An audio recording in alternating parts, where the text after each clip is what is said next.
Yes, it's my great pleasure to be here and to launch the new e-journal, Shi'a Studies, of the Center for Shi'a Islamic Studies. You might be aware this is also the second incarnation of this journal. The center ran quite a successful similar journal in print form, and this is sort of an initiative to relaunch this particular journal. You're holding copies of the journal in your hands. It is actually meant to be an e-journal, so it's slightly unorthodox, but we thought, because this is the first edition and you're coming here for the launch, just to sort of, for you to see it. But of course, in the future, it is available on the website of the center, and it's sort of conceived as a very easily accessible e-journal. Again, I want to say a little bit about the idea behind the journal. It is about promoting the academic study of Shia Islam. Those of you who are involved in academia themselves probably know that for a long time within the academic study of Islam, Shia Islam has actually been a marginalized subject. It was very, very exotic, very strange actually for academics in Islamic studies to investigate Shia Islam. Only in the last 30 years, obviously after the events of the Islamic Revolution in Iran, Shia Islam was actually taken seriously as a topic within the academic study of Islam, and numerous publications and research initiatives have been done since then. And only within the last 30 years, scholars have realized that an extensive study of Shia Islam is important to understand the historical origins of Islam generally, and of course it's essential in order to understand current geopolitical developments in the Middle East. Despite the growth of the academic study of Shia Islam, there's still an enormous task ahead in terms of accessing manuscripts and various essential textual sources of Shia Islam, tracing the historical development of Shia communities across the Muslim world, and researching the rich literary, poetic, and artistic and ritual tradition of Shia Islam. I just came back from the second conference of the British Association for Islamic Studies, which is a new academic association for academics based in the UK, but also globally, working in the area of Islamic studies. And a very successful conference. There were 300 participants, huge interest. And I'd just like to say a little bit about the remit of this particular association, because I think it resonates very much with the vision of the center, the vision of Sayyid Fadl, and the idea of the journal.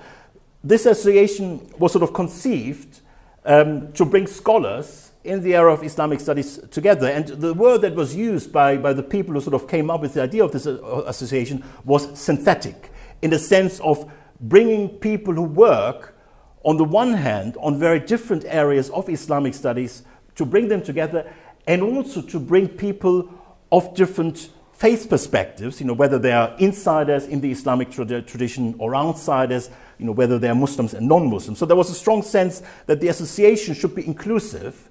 It should be there for people who work on the history of Islam, the more kind of conventional Islamic studies, textual studies of Islam, but it also should bring or attract researchers who do political scientific approaches to the study of Islam, the contemporary Muslim world, who are involved in sociological research, ethnographic research, anthropological research on Muslims in Muslim majority societies, on Muslims in minority contexts. So there's a strong interest to bring people working on Islam, on Muslims, on the Muslim world in various contexts together, and also to be very very inclusive in terms of attracting both scholars, academics that are not non-Muslims and that are Muslims themselves.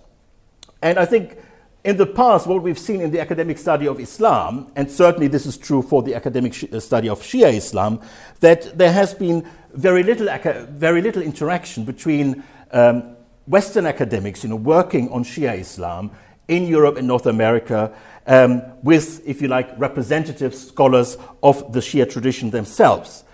Very often both appear to be quite separate, if not conflicting avenues of investigating Shia Islam, one from a confessional insider perspective and the other from a critical outsider perspective.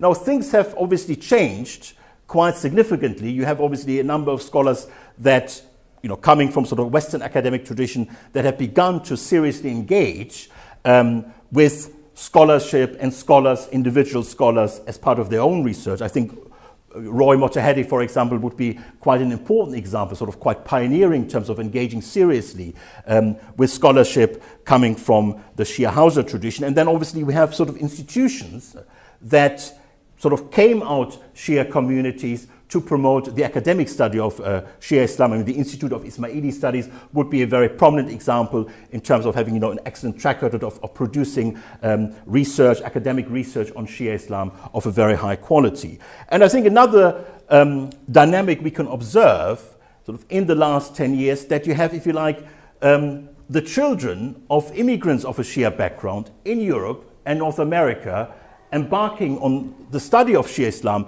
at European or North American universities and beginning academic careers in this area as well. So I think this very simplistic dichotomy between insider and outsider is changing. It becomes much more fluid, and there's a much stronger engagement of people coming from these different traditions. And I think, as Haidar said, this is very much the ambition and the vision of this journal, to become a platform for dialogue between academic and, if you like, more traditional scholarship on Shia Islam. This idea to bring academic scholarship of Shia Islam and the kind of more traditional Hausa scholarship on Shia Islam together is obviously at the very heart of the center.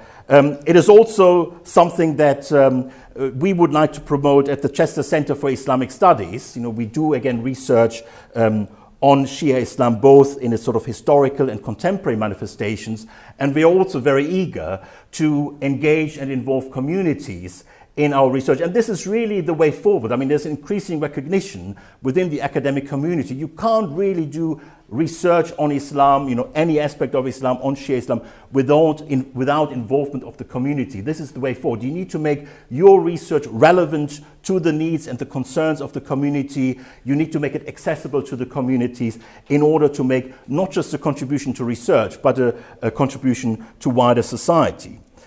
So the aim of this journal is to make academic research on Shia Islam accessible to the wider community and to facilitate dialogue between academic scholarship on Shia Islam and the Shia Hausa tradition. And I suppose, the current journal gives you sort of an idea of the structure we would like to have in the future. We would usually like to have a substantial sort of research article that presents a very interesting subject of research in an accessible and engaging manner. We usually will have reports on activities that are happening in a particular sort of academic activities that try to bring academics and, if you like, practitioners of Shia Islam together and facilitate dialogue between academics and members and representatives of the Hausa tradition. Another, and I know this is very dear to Sayyid Fadl, is to make academic research accessible to the ulama in the Hausa tradition. I think, you've said, many times that there's a huge interest among the ulama of the Hausa tradition to know what actually Western academics write about Shia Islam. What academics, what topics do they cover? How do they approach Shia Islam, its history, jurisprudence, and so on? So one of the central pieces that we would like to include in every edition is either a discussion, an article, a critical engagement with a piece of scholarship, academic scholarship, on an aspect of Shia Islam, written in Arabic, or a translation of an academic article into Arabic, again, to sort of distribute this particular research to Hausa circles. And if you look at the current edition you hold in your hand, so there is a piece on the position of Jesus in Christianity and Islam, which makes this topic, I think, very engaging, very accessible. I think there is also a very interesting perspective, as the discussion includes also views by Sayyid Muhammad Tabatabai. So it provides to the question of the differences between the difference of views of Jesus in Christianity and Islam. It provides a very interesting Shi'i angle to this particular debate, and I think it's also quite useful in terms of presenting the wide range of views within Christianity on the status of Jesus, and doing that in a very accessible manner. There is a report on the conference that Haidar al-Khatib attended on An-Nahda al-Husseiniya, the revival of Hussein, that sort of happens every year. So again, the sort of activities in which the center is involved. We have a report of a new publication series on Shia studies by the Institute of Ismaili Studies, again to sort of show what kind of activities, what kind of initiatives are happening at the moment in terms of academic research.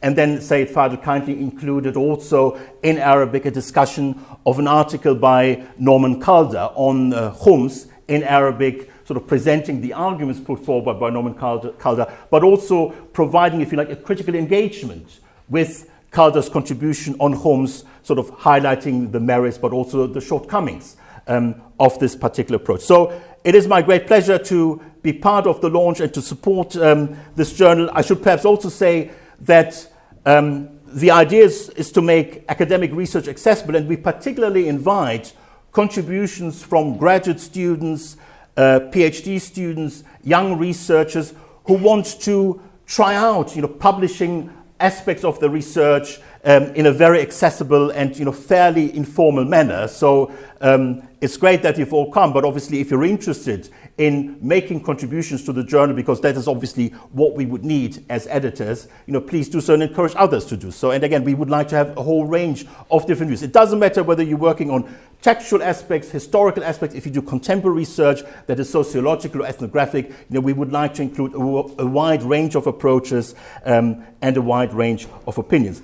I have huge respect to Sayyid Fadl for this vision. I think bridging academia with traditional scholarship is always a challenge. It's not something that is easy. It requires us to move sometimes outside of our comfort zone, to be criticized by our peers, whether it would be sort of fellow academics or maybe other ulama and so on. But I think it's an important work. It's the way forward, and I'm very pleased and very honored that Sayyid Fadl has taken this forward. I would also like to thank Haidar al-Khatib for all his editorial work and organizing, putting the edition together, and Safa Kazem obviously for designing the whole issue, and of course the whole staff at the Center for Shia Islamic Studies for their support during the work. Thank you very much.